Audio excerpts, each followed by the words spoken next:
कभी झूठ, धोखाधड़ी या फिर चोरी ना करना। मुझे लगता है हम सबको बचपन में ये 3 इखलाकियात के बुनियादी सबक सिखाए जाते हैं और मुझे लगता है कि हम सब इस बात से मुत्तफिक हो सकते हैं कि चोरी और धोखाधड़ी यकीनन नाकाबिल इज्जत है। आज हमने दुनिया भर से मशहूर दानिश्वरों की लिस्ट तैयार की जिन्होंने दूसरों के आइडियाज को चुरा के कामयाबी हासिल की। Einstein, the theory of relativity. जब ज्यादातर लोग मशहूर फिजिसिस्ट अल्बर्ट आइंस्टाइन का नाम सुनते हैं तो उन्हें लगता है कि थ्योरी ऑफ रिलेटिविटी उन्होंने डिस्कवर की। हालांकि हेनरिक लॉरेंस डच मुल्क से ताल्लुक रखने वाले फिजिसिस्ट और हेनरी पॉइंटियर फ्रांस के मैथमेटिशियन जिन्होंने थ्योरी ऑफ रिलेटिविटी के बेसिक फंडामेंटल्स डिस्कवर किए और वहीं से आइंस्टाइन ने अपनी थ्योरीज को आगे बढ़ाया और थ्योरी ऑफ रिलेटिविटी आइंस्टाइन के नाम से पब्लिश हुई। लॉरेंस और पॉइंटियर को बिल्कुल भी क्रेडिट नहीं दिया गया ऐसी लाजवाब थ्योरी के लिए। Alexander Graham Bell, the telephone. इसके बगैर जिंदगी का तस्वर करना भी शायद मुश्किल है। अगर आप अलेक्जेंडर ग्राहम बेल का शुक्रिया अदा कर रहे हैं तो आप गलत इंसान का शुक्रिया अदा कर रहे हैं। इटालियन इन्वेंटर एंटोनियो म्यूची वो पहले इंसान थे जिन्होंने वॉइस कम्युनिकेशन इन्वेंट किया, पर इस इन्वेंशन का पैटेंट अपने नाम करवाने की पूरी रकम अदा न कर सके। अगर आप पैटेंट के बारे में नहीं जानते तो आम लफ्जों में कहा जाए तो किसी भी इन्वेंशन को अपने नाम पर रजिस्टर करवाना ताकि उसके और कोई कॉपी ना बना सके। उसके बाद ग्राहम बेल ने काफी एक्सपेरिमेंट्स और स्टडीज करके आखिरकार ये कम्युनिकेशन डिवाइस बना ही ली, जिसके नतीजे में ग्राहम बेल को 1976 में टेलीफोन के इन्वेंशन से अमेरिका में नवाजा गया।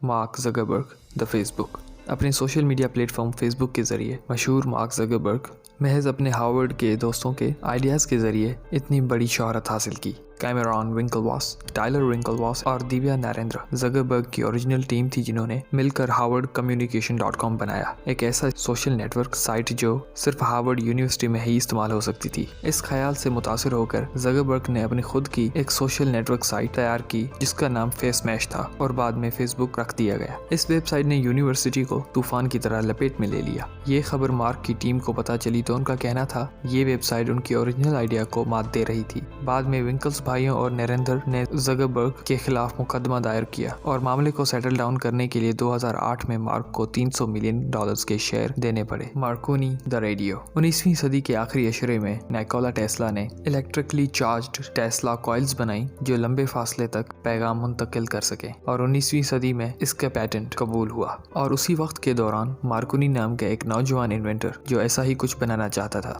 और आखिरकार मार्कोनी ने रेडियो ब्रॉडकास्ट बना ही लिया तो उन्हें रेडियो बनाने के इन्वेंशन से नवाजा गया। तब टेस्ला को इस बात पर शदीद गुस्सा आया कि उसके इन्वेंशन को किसी और का नाम दिया गया। बदकिस्मती से टेस्ला के पास पैसे नहीं थे मार्कोनी के खिलाफ मुकदमा दायर करने के लिए। उसके बाद 1943 में टेस्ला के मरने के बाद रेडियो बनाने का क्रेडिट मार्कोनी को दिया गया।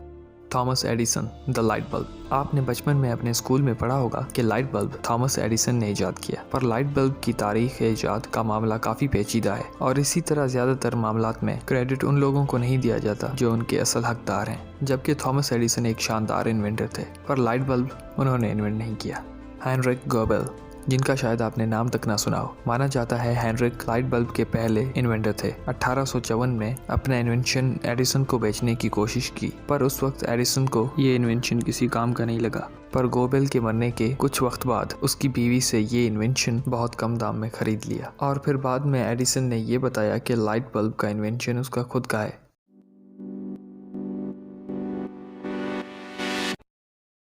वीडियो अच्छी लगी हो तो लाइक और सब्सक्राइब करना ना भूलें। फिर मिलेंगे नेक्स्ट वीडियो में और तब तक के लिए खुदा हाफिज़।